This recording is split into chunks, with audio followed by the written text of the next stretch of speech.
Bismillahirrahmanirrahim. Assalamualaikum warahmatullahi wabarakatuh. Nama saya Sahbani, NPM 25126709. Nama saya Muhammad Akib Badali, NPM 25126713. Maulun Ihsan, NPM 25126711. Nama saya Muhammad Zulkarnain dengan NPM 52126458. Saya Ahmad Mujahid, NPM 25126714.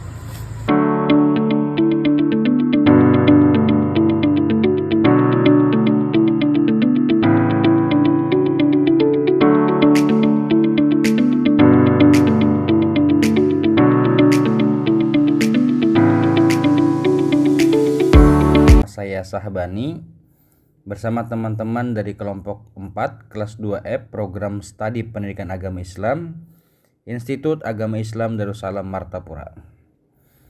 Video ini merupakan bagian dari program pengabdian kepada masyarakat dalam bentuk edukasi digital.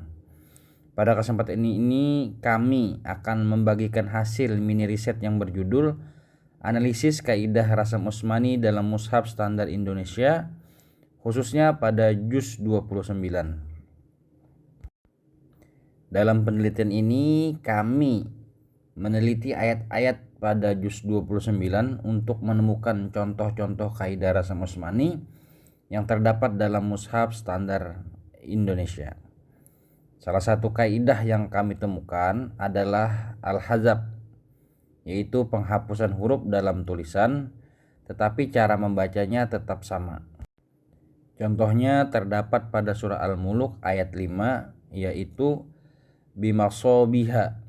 Nah, dalam penulisan bahasa Arab, kata tersebut ditulis bimasobiha, namun dalam Rasam Utsmani huruf alif setelah huruf shad tidak ditulis. Meskipun demikian, bacaannya tetap panjang karena terdapat tanda alif khanjariyah sebagai petunjuk bagi pembaca. Nah, begitu juga contoh yang serupa juga terdapat pada kata Ar-Rahman.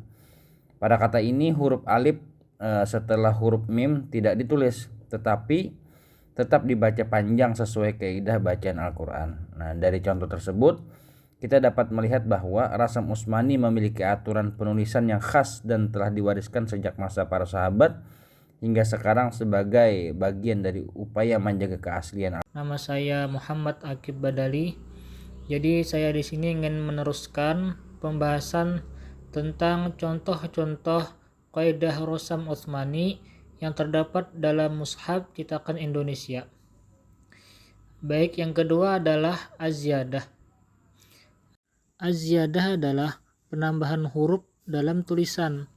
Akan tetapi huruf tersebut tidak dibaca atau tidak mempengaruhi akan panjang suara tersebut.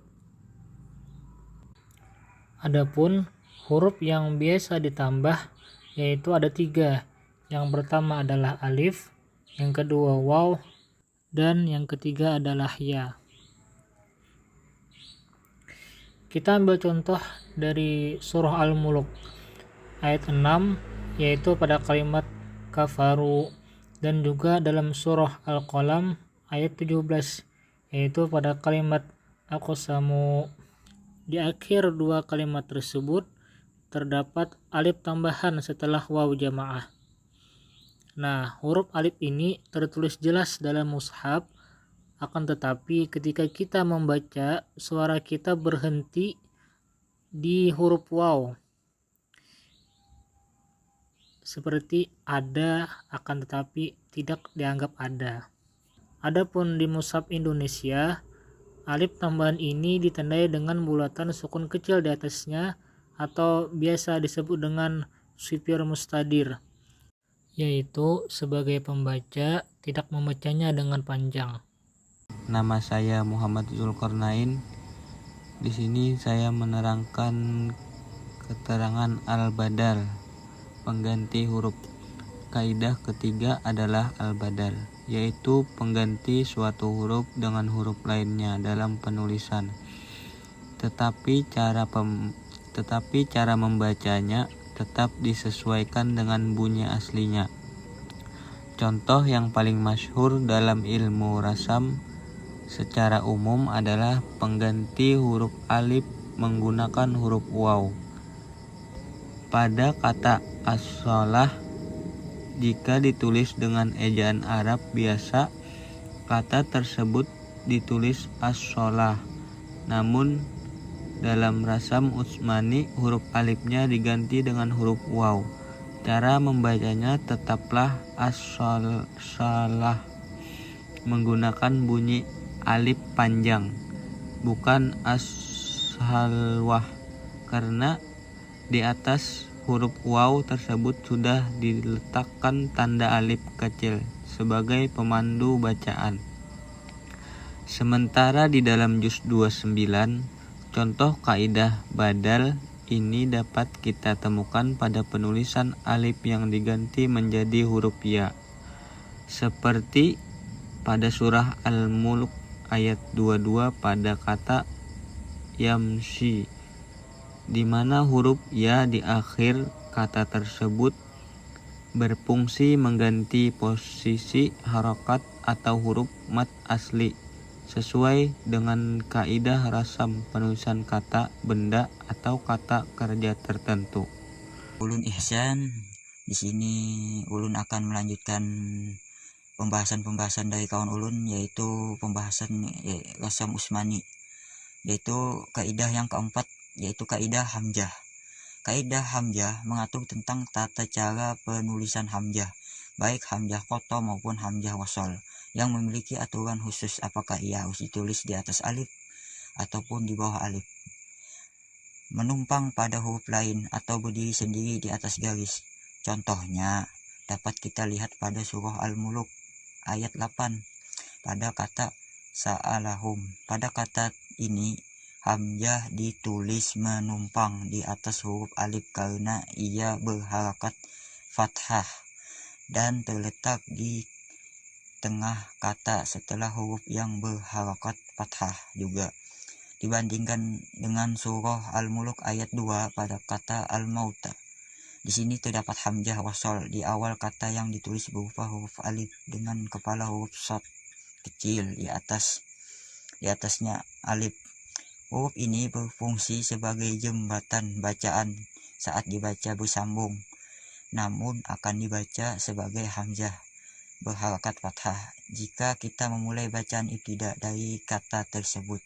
Sekian dari ulun, terima kasih. Oke, lanjut kaidah kelima dengan saya Ahmad Mujahid.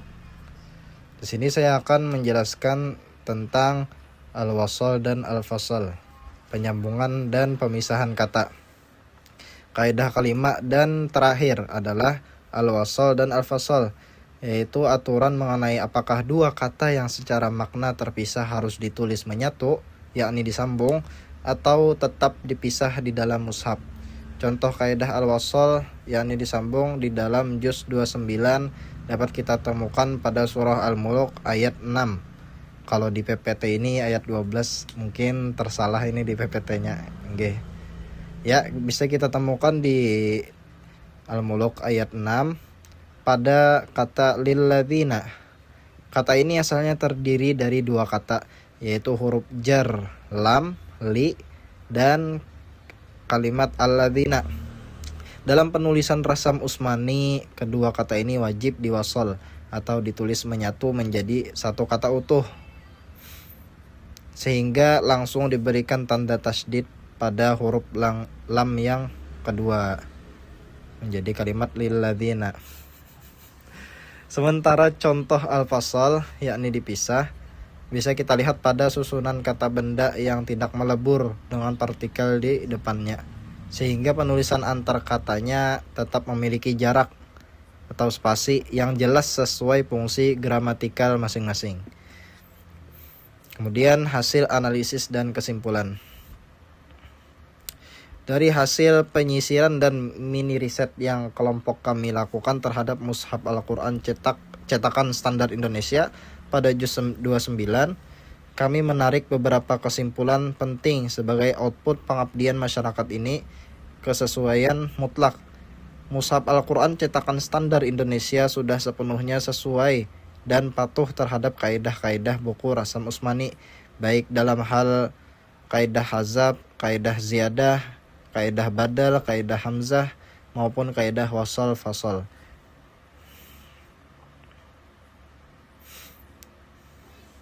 Kemudian penutup. Mempelajari Rasam Usmani bukan sekedar urusan teori naskah kuno, melainkan bagian dari ibadah kita untuk menyempurnakan bacaan Al-Quran sehari-hari kita. Kami berharap video mini riset PKM ini dapat memberikan manfaat, menambah wawasan, dan meningkatkan ketelitian kita semua dalam mentadabburi ayat-ayat suci Al-Quran. Terima kasih banyak atas perhatiannya. Wassalamualaikum warahmatullahi wabarakatuh.